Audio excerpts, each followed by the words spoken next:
Bandiraɓe musidɓe tedduɓe heeɗiɓe rendaɓe gurdam lalloɓe nder chaine men tiitonde tv. Mi salmini guilay gorko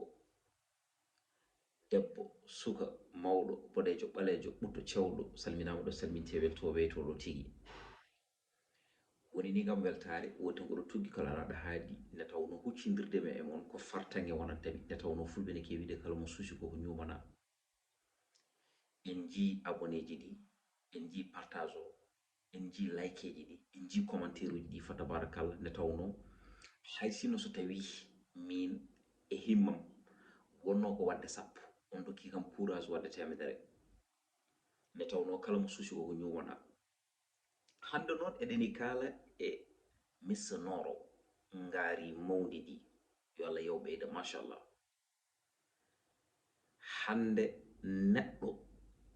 mo gandanɗa hoorema hande jiɗɗo pulago ɓamtuɗo pulago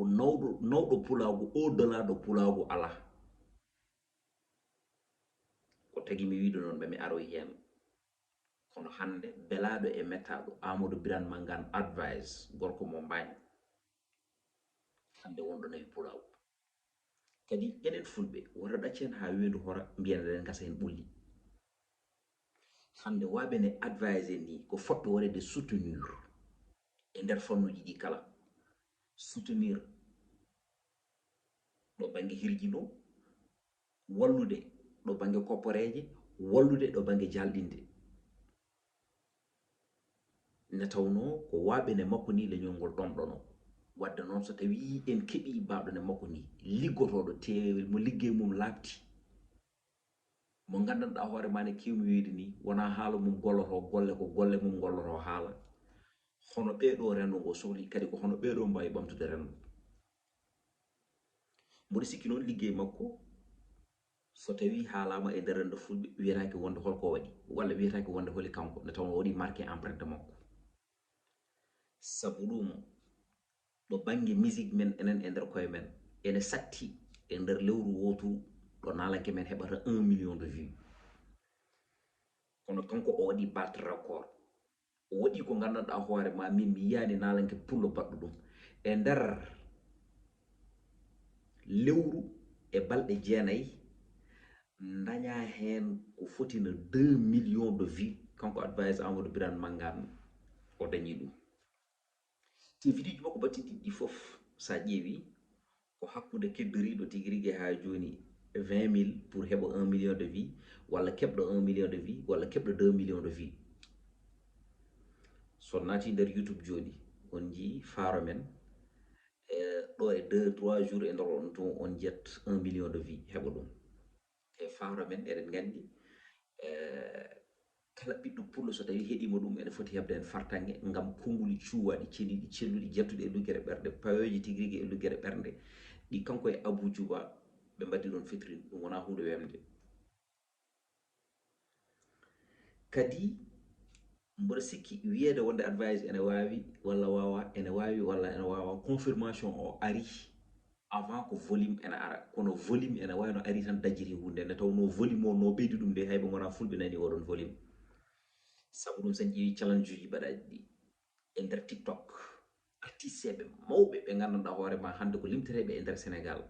andaɓe e nder Sénégal andaɓe to koto jolfuɓe andaɓe to koto sarafuleɓe andaɓe to koto haalpulareɓe ne haadirta hen woni enen fulɓe en jii ene ƴettita oɗon morceau ene mbaɗa hen challenge volume dans ce cas wadde ganden wonde musique à la frontière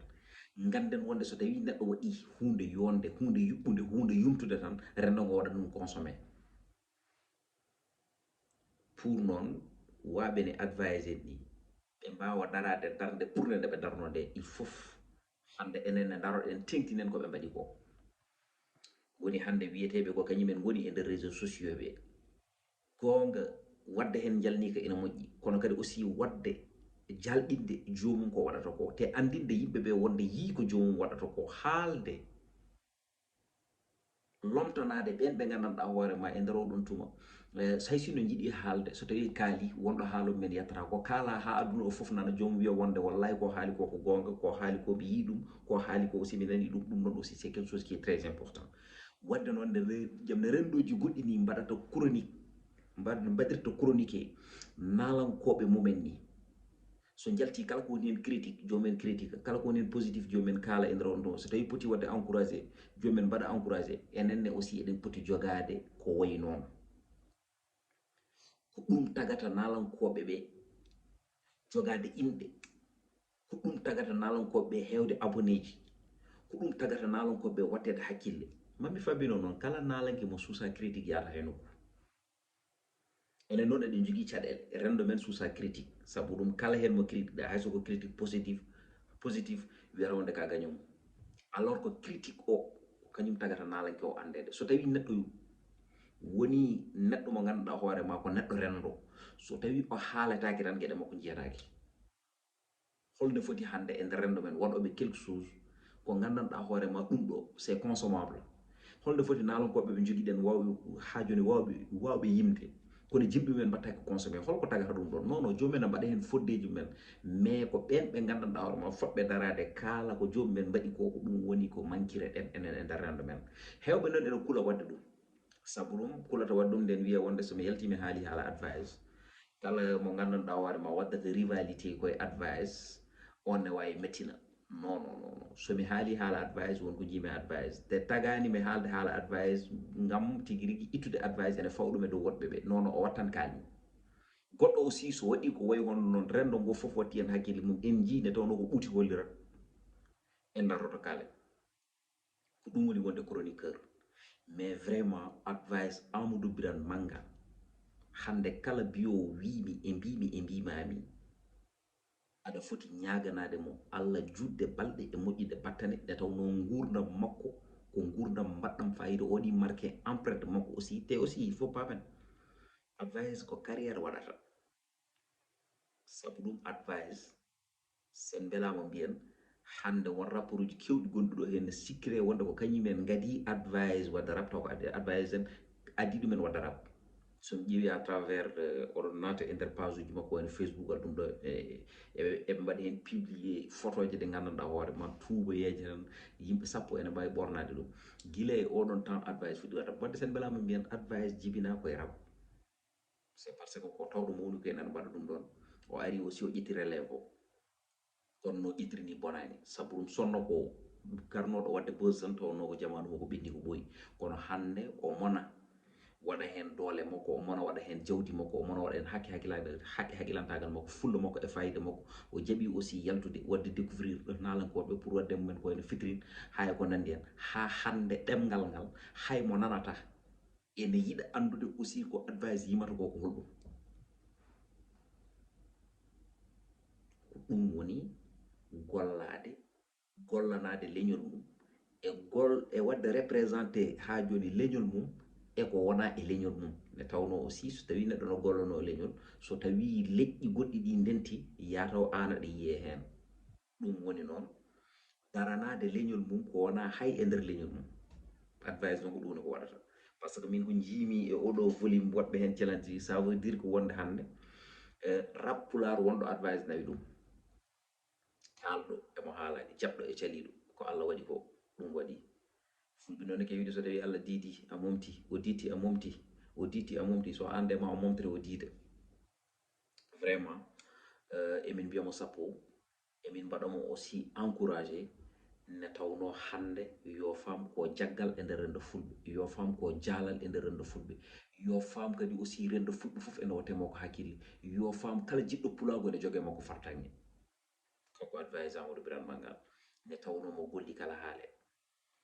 heddi ko noon bon mbiɗo wawi mbi wawa taw ko wolde dawani so wolde tan nder bawɗo moni kala noon ene andi bawɗo ɗum so tawi ko Allah te yimɓeɓe aussi ne gandi ne haadirta ñanda kono advice hande an ka faaro kadi ka darogal e nder rendo ngo ɗon ɗo jagguɗa ɗo jagguɗon ha tiiɗa ko heddi ko noon sa woni e nder rendoji ɗi ko heewi ma yi ko heewi ma nan ma won gañƴoma ha nantidma ene añma ma wod jiɗɗo fergiddema ene ronki ha woda ɗo rewi pour yidde fergiddema kono ɗon ɗo jagguɗa ɗo e ni ɗi jagguirɗa ɗi ko ni tigui woni no woori ko heddi ko noon critique anana ɗum par ce que aussi mono felliti rondade bol beñe alay saago buubi nde way mum saabu ɗum wonɗo tolnotoɗa haaldude e yimɓe ma fof, wonɗo tolnotoɗa a wawa yettodade yimɓe ma fof, wonɗo tolnotoɗa a wawa yidirde e yimɓe ma fof. kono noon yo yimɓe ɓe paam gueɗel gotel, on joɗotoɗo ene ɓurno, on joɗotoɗo toujours yidata ko addude ko welata rendo ngo ko. So tawi o addi rendo ngo waɗa ɗum consommé, welto hen weltina hen rendo mum, on noon ça veut dire que haysa heɓani haaldude mum, faam wonde o mona wonma sorale, saabu ɗum ko waɗata ko o yiɗi ko so tawi o addi mbawa wadde ɗum consommé te pulago yito hen hoore mum. ɗum woni ko nalankoɓe men mbaɗata. bandiraɓe musidɓe tedduɓe heeɗiɓe, ɗum noon ko hono noon tan volume o ene wayno advice ɓeydi ɗum ha woodi ɗo yetti, ko hono noon tan so tawi o yettino ɗon wasata goɗɗo ara kañumne ɓeyduɗo volume o kañumne ha ɓuura ɗo yettinoɗo.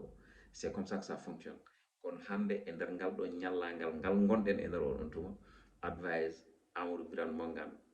so tawi kiŋuji ɗi ene limte, kankone aussi ko king ne hannirta ni yanna. ɗum noon bandiraɓe musidɓe, mbaɗe partagé, mbaɗon aimé, mbaɗon abonné, ɗacconen commentaire uji mon, nde tawno ko hono ndi tan. So tawi aussi en jii gollanoɓe leñol ngol en gaddat, so tawi en jii ko ganduɗa ono ko information ne foti firede e faccirede e ɗemgal men niniwal ngal aussi en gaddat. ɗum noon bientôt so allahu lamɗo jaaɓi programme on e nder Titondo TV, so allahu lamɗo jaaɓi. ɗum noon dowuji mon ɗi eɗen sohla hen no fewi no fewi no fewi no fewi no fewi. kadi so tawi mi woññima tan on ce nde tawno kala mona woɓa no woofa, somi boyi tan caƴƴelabangal ngal mi rutto. C'est comme ça que ça fonctionne. kono noon alhamdulillah en keɓa fartague no fewi e commentaire uji eɗen jiiya ɗum ne hannirta ni henna. bandiraɓe kamɓe kala eɓene jinga kadi aussi en kewani yiiden kono commentaire uji ɗi ganduɗa ko négatif. kadi aussi so tawi négatif waɗi jomum heewi tan ko arde haala bonka walla waɗa hen golle sasaɓe yaha lawol mum, anda ɗoɗo tan ko mécontent nde tawno ko nelaɗo dañani ko hay goto wawa dañde ɗum. ɗum noon neɗɗo fof ene jogui objectif, neɗɗo fof ene jogui kuccam, e nder kuccam ɗam yo huccan ɗum. woto ƴeew wiyoɓe wonde wonataɓe, woto ƴeew wiyoɓe wonde tigui rigui ha joni omo heewi haala, woto ƴeew wiyoɓe wonde omo heewi faaro, woto ƴeew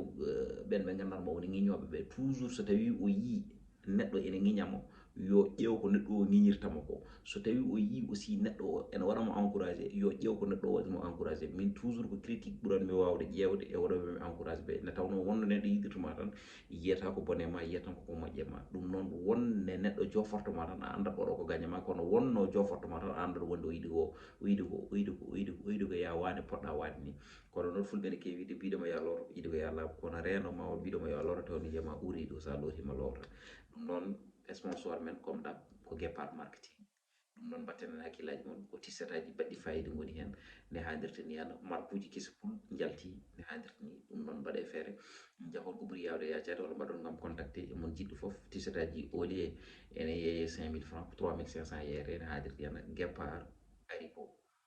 daranade rendo fulɓe, ari aussi ko ɓamtude pulago ne hannirta ni henna. nde tawno goto foof ɗo woni ɗo so waɗi fodde mum tan